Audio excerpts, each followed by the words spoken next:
Senhoras e senhores, eu quero primeiramente agradecer o carinho desta conferência. Me receberam ali fora, essa equipe toda bonita de verde, amarelo e preto. Botaram um tapete vermelho. Eu queria sair pela tangente, mas eles não deixaram. Muito obrigado pelo carinho. É assim que deve ser tratado homens de Deus. Faça isso sempre, porque isso nos inspira. Não tem nada melhor do que a pessoa se sentir acariciada pelo carinho da igreja. O pregador leva uma vida solitária.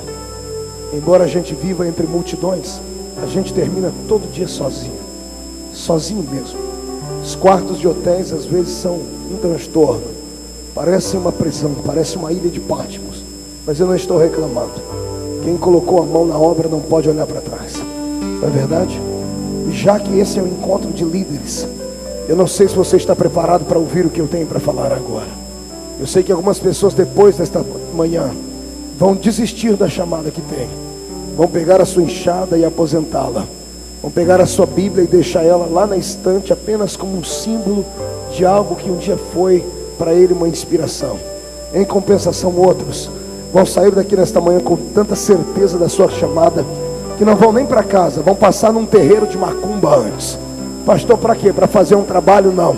Só para debochar na cara do diabo e dizer para ele que a sua chamada veio do céu. Só quem tem uma vocação divina faz barulho inteiro para o inferno escutar. Perfeito. Como eu e o pastor Agamenon somos malucos, eu vou pregar em 3 cultos, né, pastor? Você vai ter que me aguentar 3 vezes hoje. Ah, Jesus. Então eu vou começar agora devagarinho, tá bom? Agora de manhã eu vou falar sobre o vinagre. De tarde eu falo sobre a água. E de noite eu dou um vinho para você beber. Perfeito? Olhe para o seu irmão e diga para ele: está preparado para o vinagre? Então aperte o cinto, porque nós vamos decolar.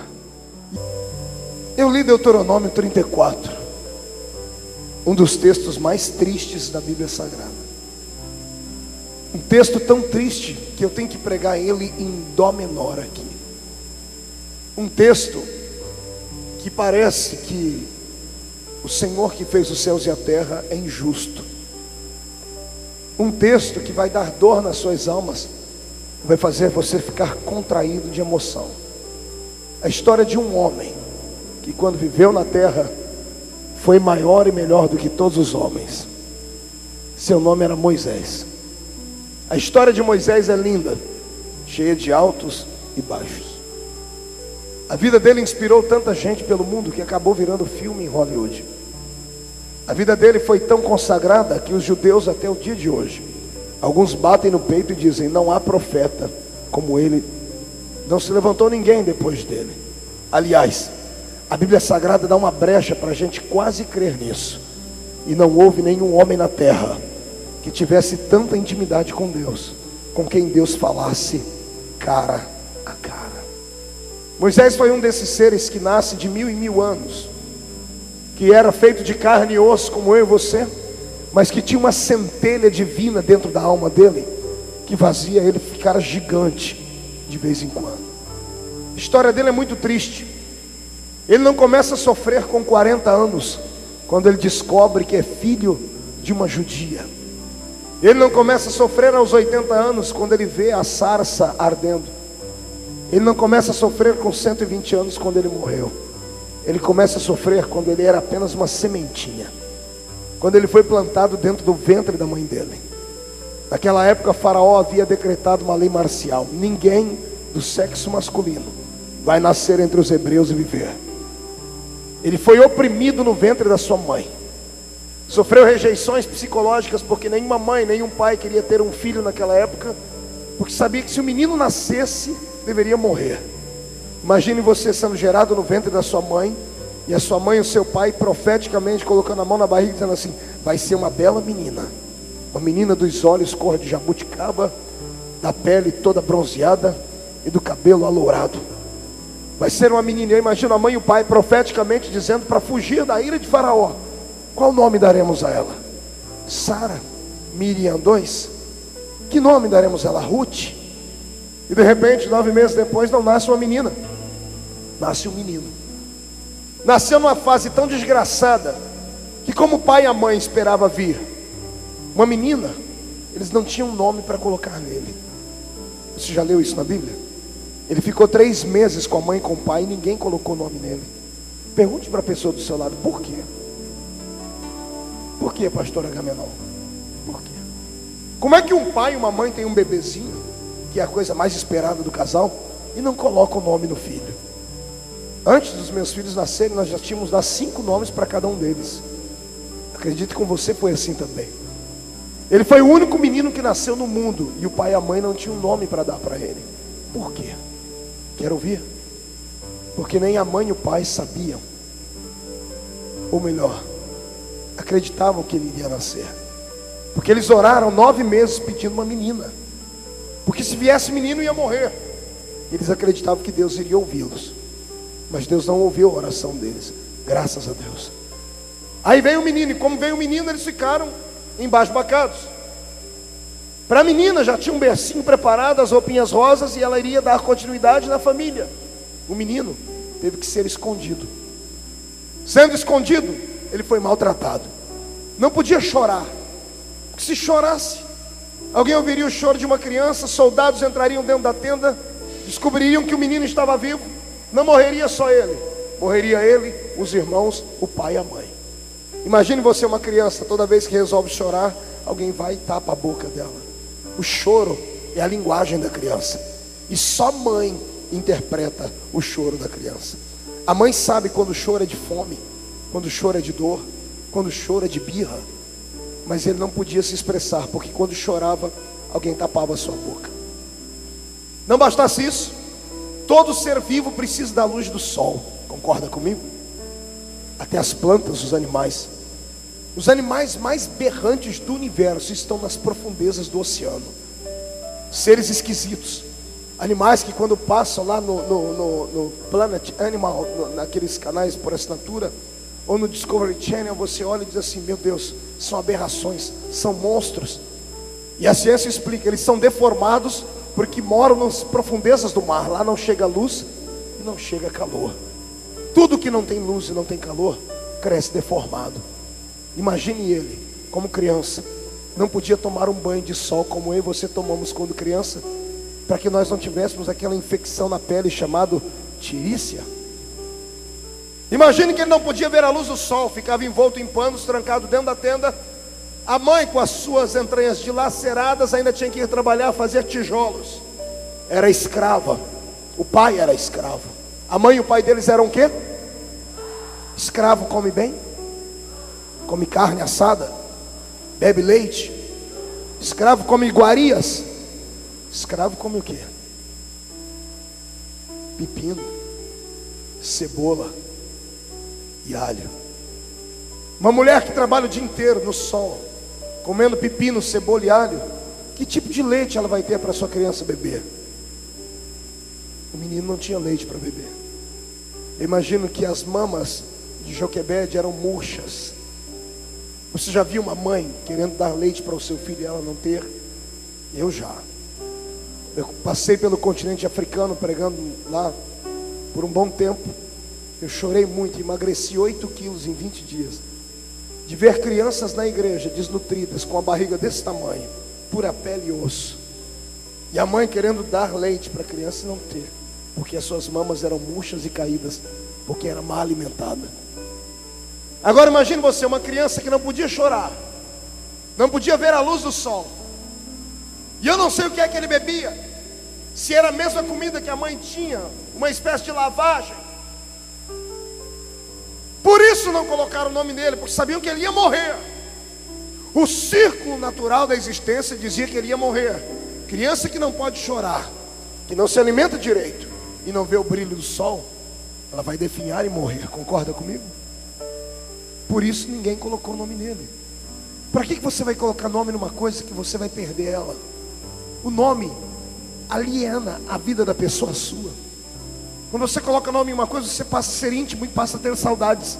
Quando você não sabe o nome da pessoa, isso passa pela sua vida e você acaba esquecendo. Esse menino não tinha nome porque a família não acreditava que ele viveria.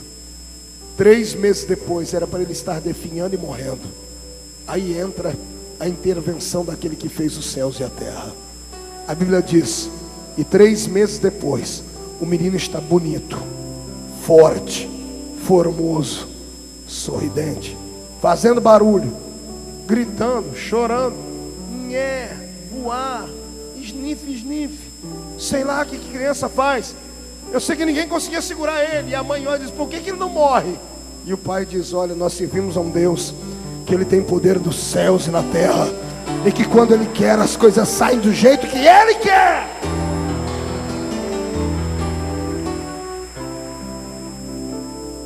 Três meses depois, o pai tinha vontade de sair mostrando para todo mundo: olha meu filho, lindo, forte, mas não podia. Um dia de noite eles chegam do trabalho cansados, um senta de frente do outro, estão lá mexendo no pepino e na cebola, um candelabro aceso dentro da tenda, refletindo a imagem deles na parede, fazendo tremeluzir as sombras.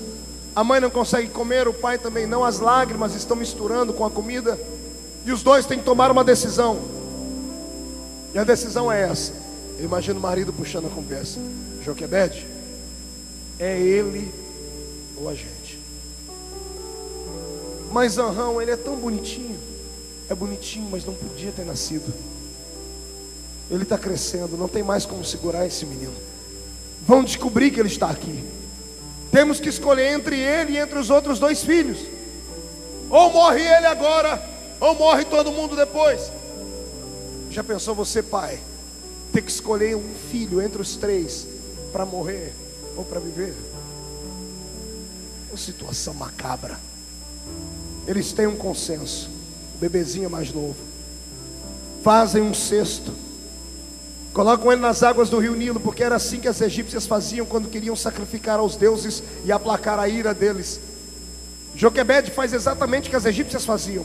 Pega o seu filho e coloca dentro de um cesto, porque eles tinham outras opções. Podiam afogar a criança dentro de um balde. Podiam pegar uma faca e degolar o pescoço dela, porque o pescoço era fininho, morreria rápido. Poderiam sufocar o menino, mas ninguém tinha coragem. Então preferem jogar ele nas águas do rio. E quando ele é jogado nas águas do rio, eu disse rio, eu não disse lagoa, eu não disse córrego, eu não disse uma banheira, eu disse um rio. Rio Nilo, rio respeitado, rio com centenas de quilômetros de extensão, berço de todos os monstros chamados Leviatãs. Pergunte ao seu irmão se ele sabe o que é um Leviatã. Sabe o que é um Leviatã? É um crocodilo, um jacaré de 3 metros, cuja boca aberta pode abraçar um homem em fase adulta. Imagine você um cestinho andando dentro da margem dos rios, entrando pelo leito, pelas corredeiras, crocodilos em volta do cesto, e dentro do cesto tem uma coisinha desse tamanho, olhando para o céu e dizendo: dadá, gugu. Demônios olham para aquela criança que está viva, e como não havia celular naquela época, eles usam demonecular. Um demônio vai falando para o outro até chegar no inferno. Chega no inferno a notícia, e chega no ouvido de Satanás: ó, um menino dos hebreus escapou da morte, ele está dentro das águas do rio. Eu imagino o diabo dizendo: poxa, será que vocês não conseguem matar um bebê? Se está nas águas do rio, afogue ele. Se o diabo não poupou Jesus quando estava dormindo na polpa do barco e tentou matar ele, imagine se seria respeitar um bebê. Agora pergunte para mim, por que o cestinho não afundava? Pergunta. Eu só falo se você perguntar de novo. Porque a mão de Deus estava sobre ele. Escute, aquele menino não nasceu porque a mãe e o pai queriam. Aquele menino nasceu porque Deus queria que ele nascesse. Pastor, onde o senhor quer chegar? Eu quero chegar aqui, na sua história atual. Você não é fruto do acaso. Você não nasceu porque o método contraceptivo do seu pai e da sua mãe fracassaram. Você não nasceu porque o aborto foi mal feito e você conseguiu sobreviver. Você não nasceu simplesmente porque alguém disse: não mate, senão você vai para o inferno. Não. Você nasceu porque alguém lá em cima queria que você nascesse. Seu pai e sua mãe podem ter te rejeitado. Eu não sei qual foi o nome que deram para você quando você era um bebê. Para mim, o nome que meu pai me deu era problema, porque era um adultério. Quando minha mãe engravidou, ele fez a minha mãe me abortar. E ela tentou 3 vezes. E ela era mestre em abortar bebês. Ela já havia matado mais de 150 bebês de outras mulheres na cidade. Ela tinha uma profissão macabra. E ela foi para o hospital 3 vezes sangrando muito. E na última vez o doutor disse: moça, não tente abortar mais essa criança, por 2 motivos. Primeiro, ela não quer morrer, porque é a 3ª vez que você traz ele aqui sangrando. Eu fiz aqui agora um exame, ele está com a cabecinha toda machucada, respirando com dificuldade aí dentro. Ele está quase morrendo, mas não morre. Ele não quer morrer. E segundo, do tamanho que ele está, se você tentar matar ele agora, além de morrer ele, morre você junto. A escolha é sua. Quando minha mãe disse isso para o meu pai disse: olha, então você vai perder tudo que tem, eu não vou te ajudar mais, porque isso vai trazer uma desgraça sobre a minha família. Um dia, no estado de surto, minha mãe começou a esmurrar a barriga dela e dizer: por que eu não mato essa desgraça que está dentro de mim? Ninguém na minha casa era crente, mas não precisa ser crente para saber quando o milagre está acontecendo. Minhas tias seguraram minha mãe e disseram: se esse não morre, é porque alguém lá em cima quer que ele viva. E a vontade de Deus é soberana. Aleluia.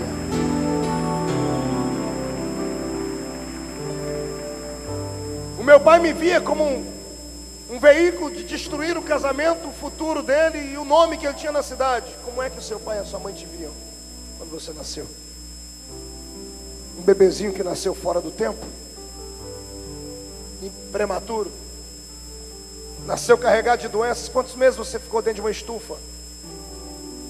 Por favor, me lembre. Trate agora de lembrar daquelas conversas horríveis que nós temos todo final de ano em casa, quando a família reúne e começa a falar do passado.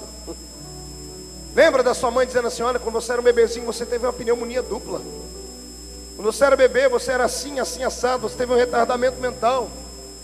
Você caiu dentro de uma cisterna. O carro quase te atropelou. Você quase morreu afogado. Você quase isso. O que a nossa família chama de sorte, eu chamo de proteção.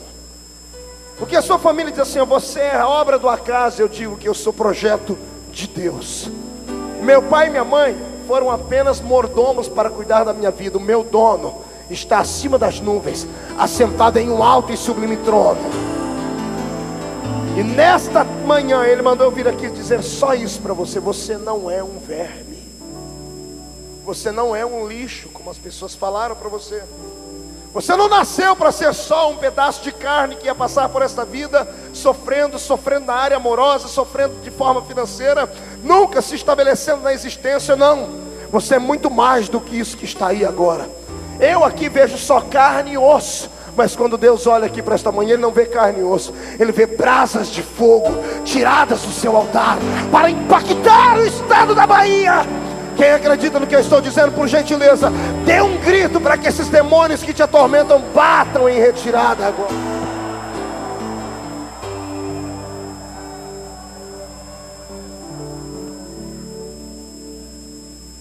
A sua história não foi escrita na terra, a sua história foi escrita no céu. Os capítulos da minha vida e da sua vida são construídos diariamente pela mão de Deus. Então com isso eu descubro uma equação que fez mudar a minha vida. O que não acontece amando de Deus na minha história, acontece com a permissão dele. O diabo não pode ir tocando em você de qualquer maneira. Como muitas pessoas dizem: ah, você está carregando uma maldição da sua família, vá para os quintos dos infernos. Eu tenho uma outra palavra para você aqui. Na minha vida e na sua, o diabo não pode enfiar o dedo. Na minha vida e na sua, ele não pode ir chegando e levando qualquer um, não. Para falar, para tocar em mim, você tem que falar com Deus primeiro. E quando Deus olha para você e olha para o diabo, se Deus falar assim: pode ir e tocar, é porque Deus sabe que você vai dar conta do negócio. E ainda que você não dê conta de lutar no momento, ainda que você perca os filhos, a riqueza, fique leproso, a sua mulher vai embora, ainda que você fique só com um caco de telha sentado nas cinzas, a hora que você se levantar e dizer: eu sei que o meu Redentor vive, acabou, a história muda.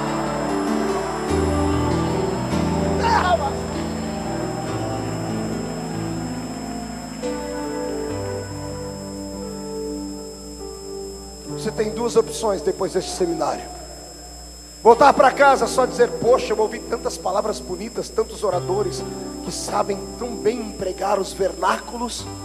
Você vai voltar para casa dizendo assim: eu não sou aquilo que eu penso que sou. Eu sou muito mais do que aquilo que penso que sou. Se você soubesse perto de quem você está sentado agora, se você pudesse ver o que Deus vê, porque Deus não vê só o presente, Ele carrega uma luneta telescópica do futuro. Todas as vezes que Deus vê você, Ele enxerga você lá na frente. Por que você acha que Deus não te matou ainda? Por que você acha que Deus não deixou você se arrebentar com a cara no muro? Você sabe o que eu estou falando? Você leva uma vida desregrada, está cheio de pecado, é um crente de duas faces. Na igreja é uma coisa, fora dela é outra. Você conhece a sua história melhor do que Deus. Você sabe o que eu estou dizendo, você sabe o que é que Deus pensa de você. Por que você acha que você não morreu ainda? Por que Deus não expôs você ao ridículo na terra ainda? Por que você acha que Deus suporta essa sua ranzinzice, essa sua chatice? Cá para nós, tem uns crentes, irmãos, que só Jesus dá vontade de quebrar o pescoço deles. Não é verdade? Não, olha aí do seu lado, você vai encontrar um agora. O cidadão não abre a boca nem para respirar. Vem para uma reunião como essa só para me desafiar. Sabe que eu sou do reteté, do grito, da graça.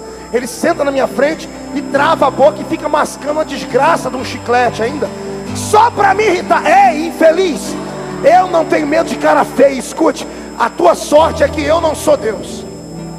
Se eu fosse Deus, eu já tinha te fulminado. Sabe por que Deus não te fulminou ainda? Pergunte para mim, por quê, pastor? Não ouvi direito. Me acorde, eu ainda estou dormindo. Porque Ele viu o futuro. E lá no futuro Ele sabe que você vai consertar. Lá no futuro Ele sabe que você vai melhorar. Se você acredita nisso, tire o pé do chão para adorar.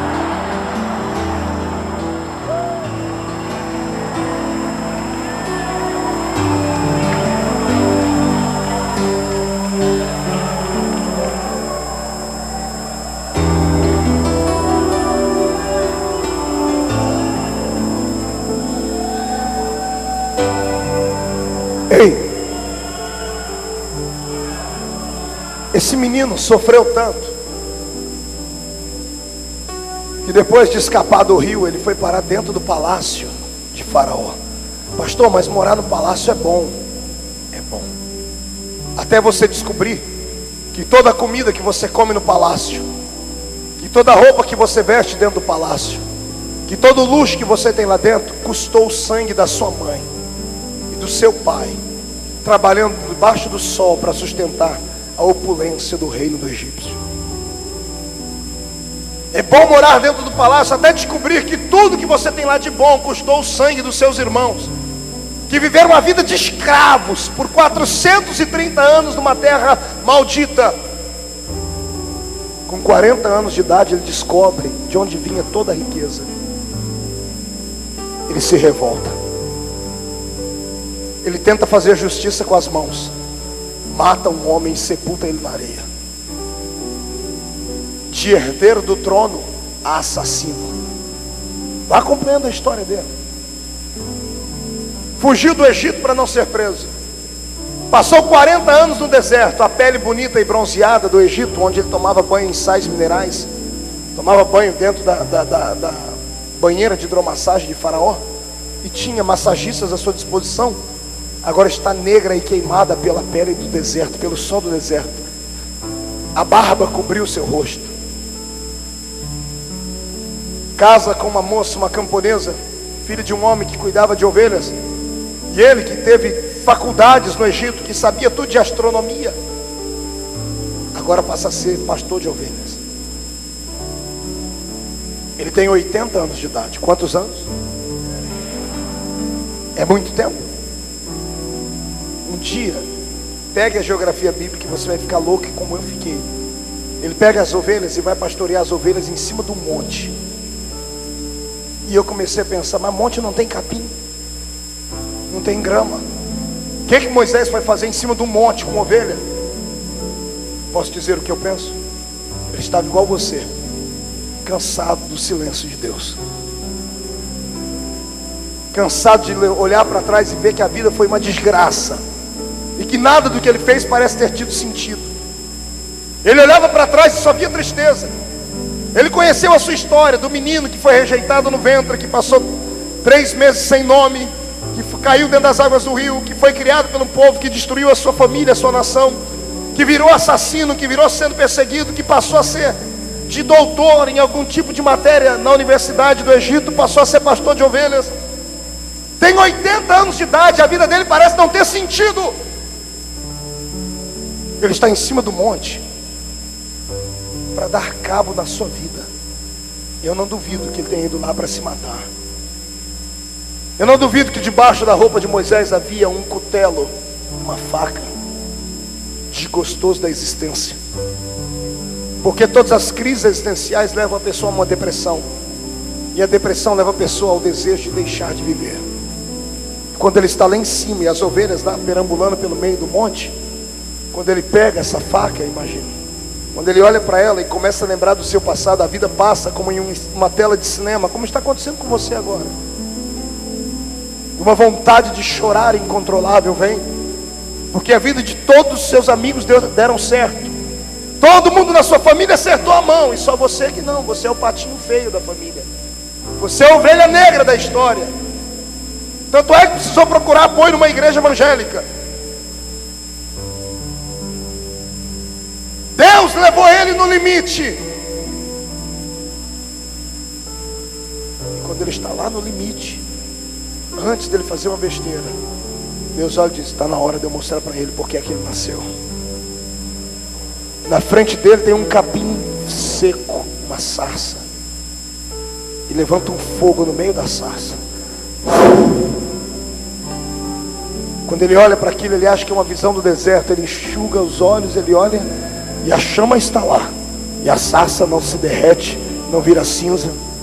Quando ele percebe que aquilo não é visagem e nem visão, ele levanta para dar 2 passos para trás. Do meio da sarça sai uma voz, chama ele pelo nome e diz assim: Moisés, tira as alparcas dos seus pés, porque o lugar em que você está é uma terra santa. Está preparado para dar um tapa na cara de Satanás hoje? Deus pode nunca ter falado com você, mas a hora que Ele resolver falar com você, Ele vai se mostrar tão íntimo de você, você vai se assustar, porque Ele vai te chamar pelo nome. Moisés tinha 80 anos, Deus nunca tinha falado com ele. O dia que Deus resolveu falar, Deus falou o nome dele: Moisés. Eu imagino Moisés: o Senhor me conhece desde quando você era uma sementinha assim. Aleluia. É aqui que eu me emociono e aprendo com Davi. Davi orando um dia disse: Senhor, tu me sondas e me conheces desde que eu era pequeno e informe. Uma coisa pequena eu sei o que é. O meu celular é pequeno, mas ele tem forma. O que é uma coisa pequena e informe? É uma coisa que não tem aparência, está em processo de criação. Davi estava dizendo: o dia que meu pai amou a minha mãe, meu pai plantou sementes de vida dentro dela. Só que não plantou uma, nem duas. A ciência diz que um homem é capaz de plantar cerca de 40 milhões de sementes de vida, pequeno e informe. Eu vou lhe dizer uma coisa hoje, que é para você sair daqui crendo: você já nasceu campeão, irmão. Pastor, não pode, pastor, eu nasci doente. Pastor, você já nasceu campeão. Quando você nasceu, eu calculei o tamanho de uma semente masculina, um esperma, e calculei o tamanho que vai da entrada do corpo da mulher até o útero dela. Parece ser pequeno, um palmo, mas para o tamanho que você era, o gameta que você era como se você fosse um nadador e tivesse que nadar da praia do Rio de Janeiro até o Canal da Mancha na Europa e voltasse nadando por 3 vezes. Você nasceu e já nasceu dentro de uma maratona. E você não nadou contra 1 ou 2 ou 10, você nadou contra 40 milhões. E sabe o que eu acho mais lindo? Só você chegou lá.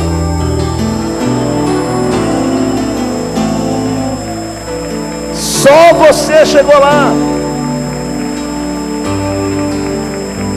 Na natação pela vida, você passava por outro, olhava e podia ter nascido alguém melhor do que você. Podia ter nascido alguém mais alto, mais bonito, mais importante. Podia ter nascido alguém que seria presidente da república. Poderia ter nascido alguém que seria um grande estadista. Deus olhou para você lá dentro e viu que você seria chato, feio, cri-cri, ignorante, bruto. Mas Deus foi com a tua cara.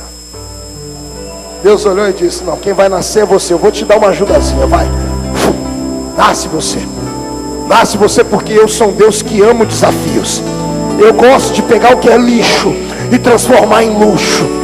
Eu gosto de pegar aquilo que não é, para mostrar para todo mundo que eu pego aquilo que não é para ser. Eu gosto de pegar aquilo que não tem aparência para deixar belo e bonito. Deus é mestre em pegar gente que não valia nada e colocar na mão deles a chave do universo. Você é a melhor coisa que nasceu nesta terra. Por favor, abra a mão direita. Só quem acredita. Os derrotados não precisam fazer isso. Só quem nasceu com a faixa de campeão no peito, abre a mão direita. Bate no peito, bate até fazer barulho. Bate. Levante a cabeça, olhe por cima dos ombros para esse irmão que está do seu lado aí. Diga para ele: eu não sei você, cidadão. Não, grita no ouvido dele, diga: eu não sei você, que fica aí com essa cara feia, parecendo que foi batizado num pote de vinagre. Diga: eu sou diferente. Eu já nasci com a faixa de campeão aqui no peito. Eu nasci para a vitória. Só quem nasceu para a vitória adora.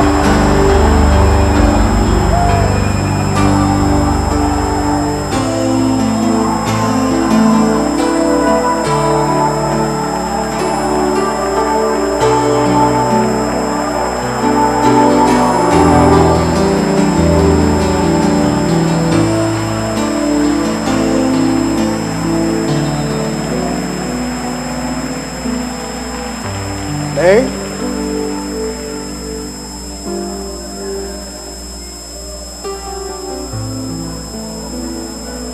Agora escute.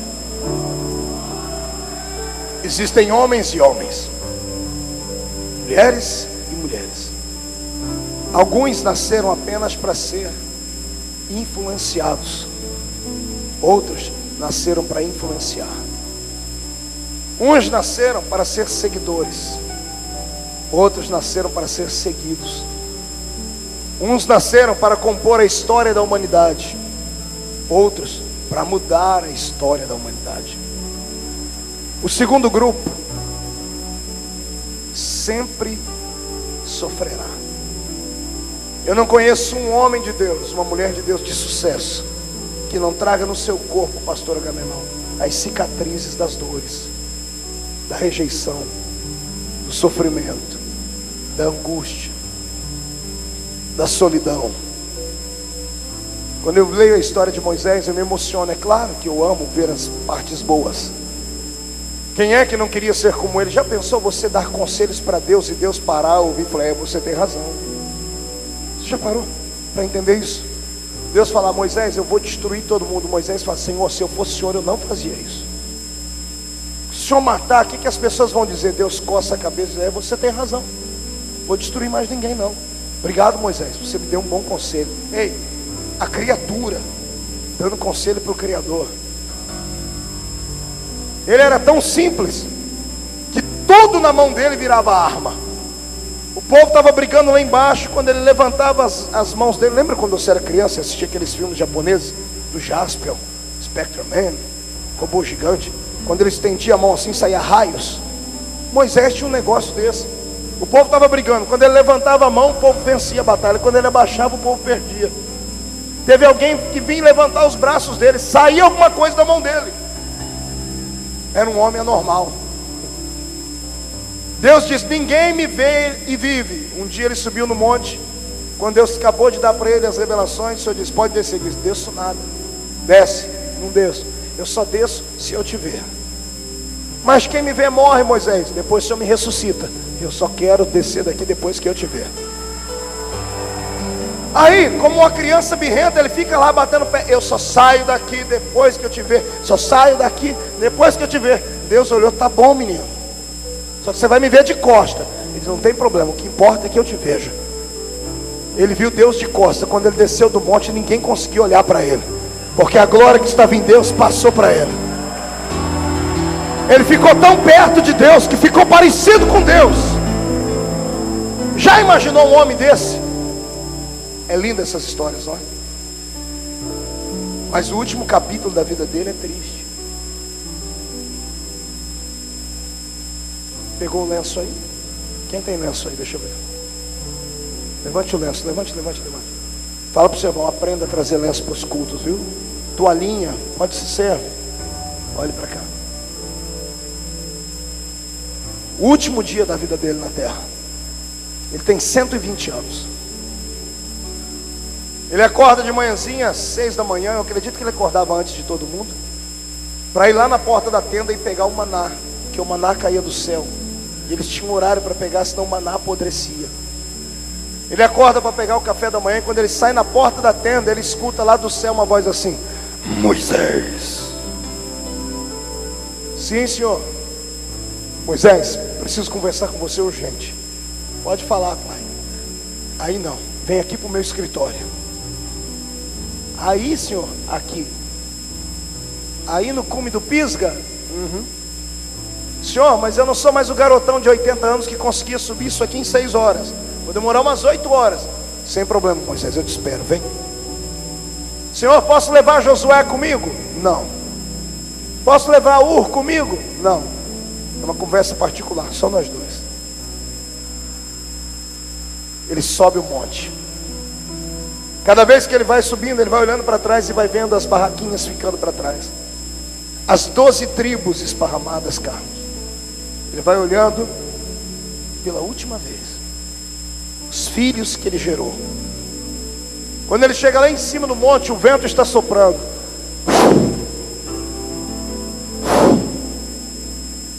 Vento mexendo na cabeleira, na barba dele, ele se segurando sobre o seu cajado e dizendo: Pai, cheguei.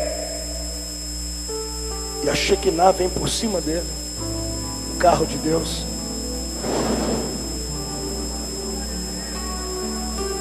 Tudo bem, Moisés?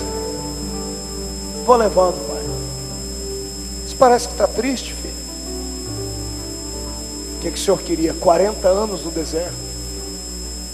Estou me sentindo sozinho.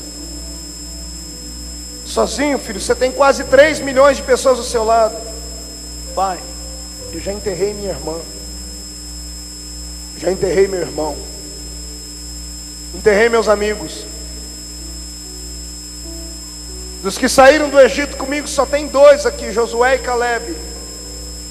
Eu me sinto fracassado, porque todo mundo morreu no meio do deserto. E essa terra, pai, que eu não acho ela nunca. Moisés, tem uma notícia boa para você hoje. Que é, senhor? Olha para frente e me diga o que você vê. Só estou vendo nuvens, senhor, porque o monte é muito alto. Ô Moisés, desculpe, vou limpar as nuvens. Sai nuvem para cá, sai nuvem para lá. E agora, o que você vê, Moisés? Só um minutinho, senhor. Senhor, eu estou vendo uma terra. Detalha ela para mim, Moisés. Uma terra plana, verde, cachoeiras, lagos, planícies, pomares, plantações. Que terra linda, Senhor. Eu nunca vi uma terra assim. Que terra é essa, Senhor? Me diga você, Moisés. Eu não sei, Senhor. Essa região é nova para mim. Que terra é essa, Moisés? É a terra, Moisés. Senhor, não brinca comigo. Eu tenho 120 anos. Eu posso ter um colapso aqui. Meu coração pode pifar. Não brinca, eu sou um velhinho, pai. Que terra é essa? É a terra, Moisés. O coração do velhinho dispara. A boca seca. Os olhos marejam. Lágrimas. Pai, não brinca. É a terra. É a terra da promessa. É a terra que o Senhor falou para Abraão, Isaac e Jacó. É a terra, Moisés.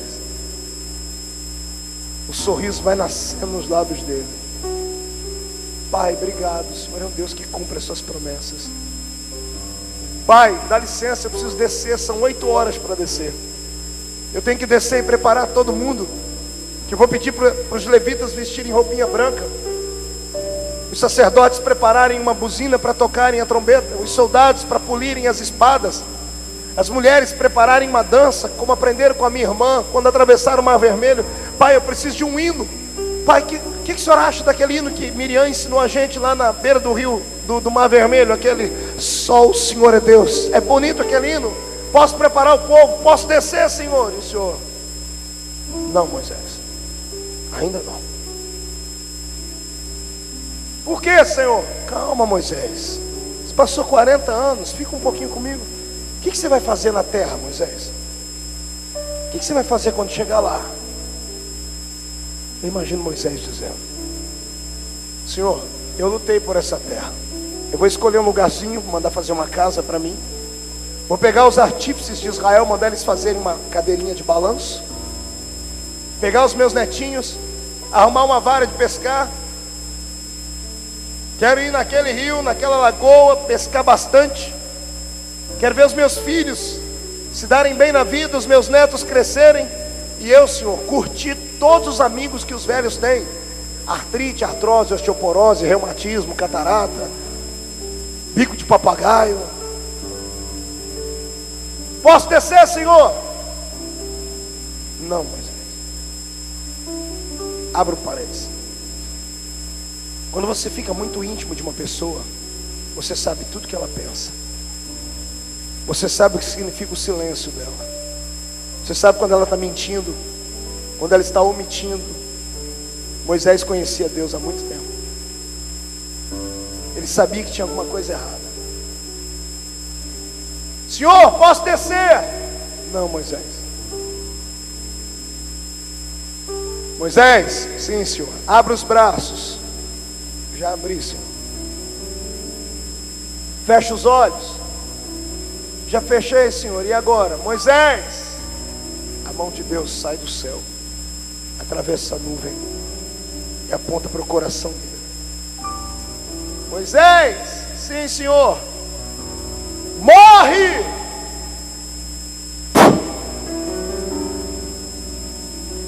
Imagina Moisés abrindo o olho, dizendo: Senhor. E morreu Moisés. Há um dia de ver o seu sonho realizado.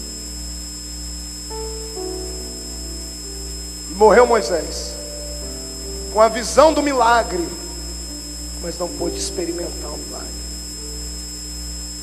Feche seus olhos. Eu estava ali naquela salinha que me colocaram, e o Senhor falou essa mensagem para mim. Falou: filho, tem muita gente ali embaixo, já esteve há um dia da bênção, chegou a contemplar o milagre, faculdade, da empresa, do casamento, do ministério, mas há um dia antes de conquistar, perderam tudo. Eu não deixei eles conquistarem. Tem gente decepcionada comigo, filho. Explica para eles que o sonho deles é um, o meu sonho é outro. Quando eu fecho uma porta, não é porque eu sou ruim, é porque eu enxergo o futuro. Quando eu não deixo acontecer aquilo que eles queriam que acontecesse, não é que eu estou punindo porque eles estão em pecado, é porque eu sei o que é melhor para eles. Fala para eles não ficarem bravos comigo não, filho. Faz parte da vida. Nem todos os sonhos vão se realizar. Eu não pregaria uma mensagem dessa para a igreja, pastores, mas para líderes eu prego. Que vocês vão ter que esperar e experimentar isso na vida. Vai ter dia no seu ministério que você vai se sentir sozinho, leproso, que você vai pregar e nada vai acontecer, que você vai orar e Jesus não vai responder a sua oração, que você vai entrar numa disputa, numa palavra e vai perder, que você vai orar pelo filho de todo mundo e o filho de todo mundo ser curado, e o seu vai permanecer doente em casa. Vai ter dias na sua vida que você vai ver Deus levantar o castelo de todo mundo por quem você orou, e o seu desmoronar. E é nessa hora que Deus percebe se você vale ou não vale a pena todo o investimento que Ele deu na sua vida. Aramassuri de Candará.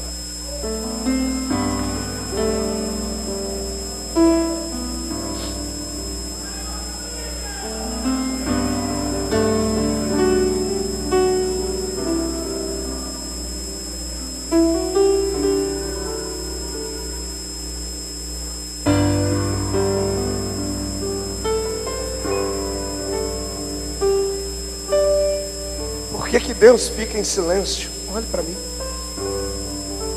Por que às vezes que a gente mais precisa dele, parece que ele se esconde da gente? Por quê? A vida da gente é cheia de porquê. Por que se a gente dizima a oferta e você está desempregado? Por que você subiu o monte, orou, jejuou pela família dos outros e Jesus ouviu e a sua está destruída?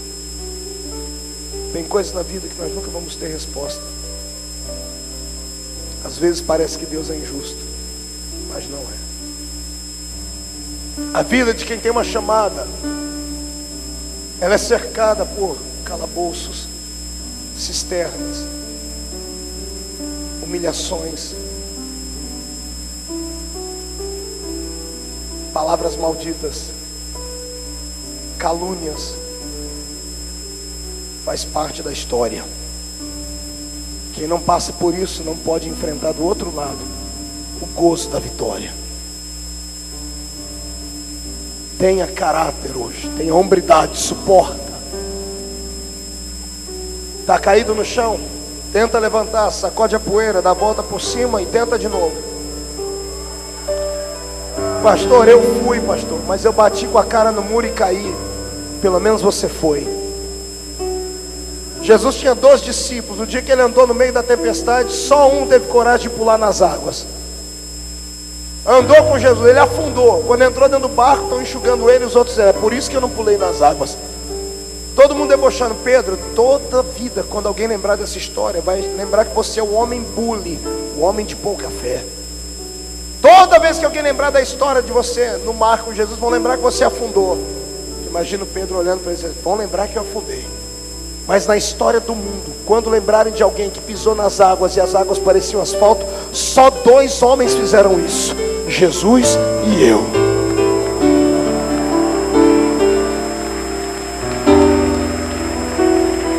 Escute, eu afundei, mas eu andei. Vocês vão só ficar imaginando como é pisar na água e sentir ela dura. Eu experimentei. Afundei, mas eu fui. É melhor ir e voltar do que nunca ir. É melhor ir, bater com a cara no muro, se arrebentar todo e voltar, do que passar a vida inteira perguntando como teria sido se eu tivesse ido. É melhor chegar na porta da terra prometida, olhar ela com os olhos, do que ter morrido no meio do deserto como todo mundo morreu. O sonho de Deus é maior e melhor do que o seu. Deus não é injusto. Ele apenas está numa sintonia diferente.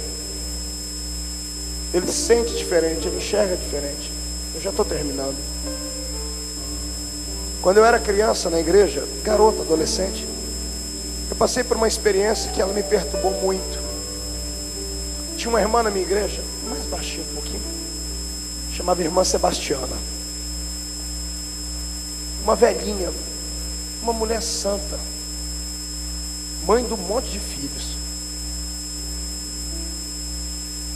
Todos os filhos se desviaram, só um ficou, chamava Enoque. Enoque era meu amigo, meu companheiro de oração, de vigília. E toda vez que a gente chegava na casa dele, a irmã Sebastiana, velha, analfabeta, sem dentes, dava um sorriso desdentado, dizia: está firme com Jesus? Estamos sim.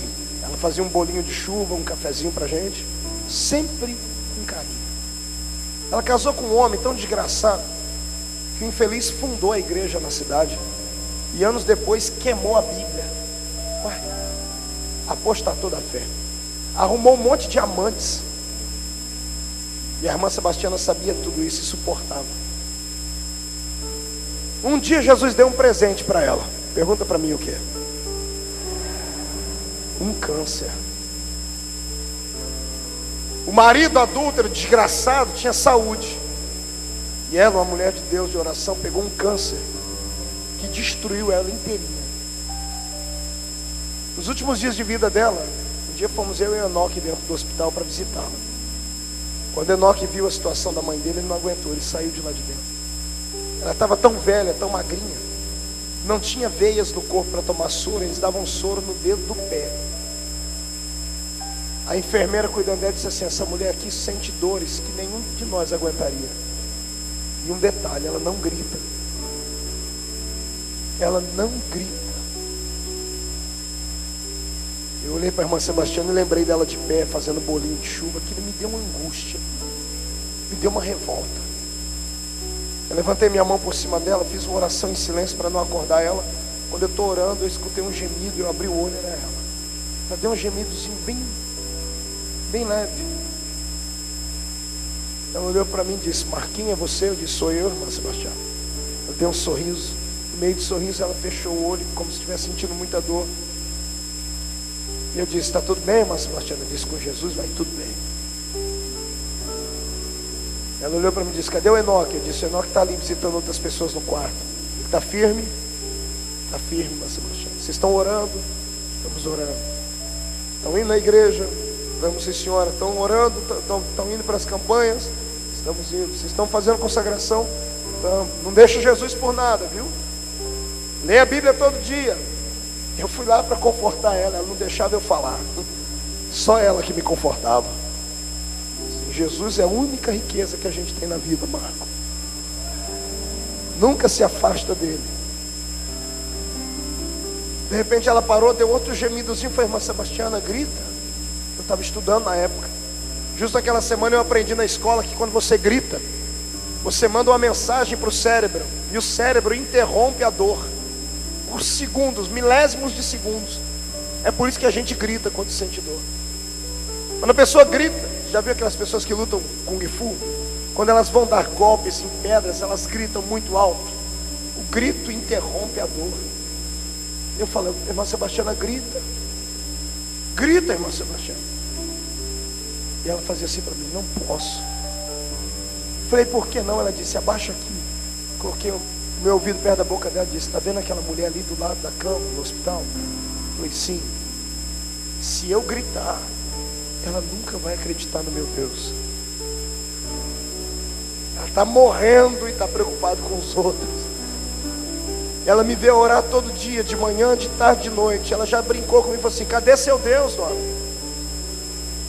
Eu não tenho força para pregar para ela com a minha boca, Marco, mas ela sabe que eu sou crente. E se eu aguentar firme aqui, ela vai ver que vale a pena ser crente, porque o crente até na morte ele tem paz.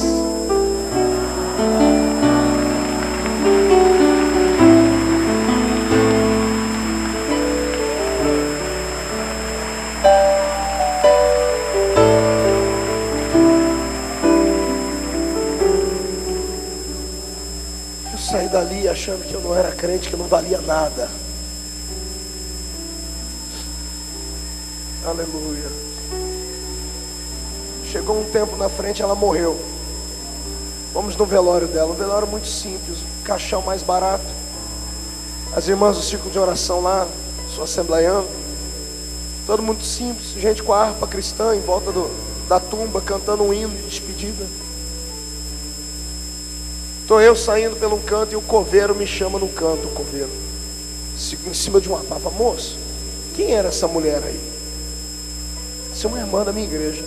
Isso não era importante? Eu disse: por quê? Ela tem gente militar na família dela? Eu disse: por quê? Quando vocês entraram com o caixão, veio o caixão, vocês, e atrás veio um grupo de soldados de roupa branca. Parecia gente da marinha.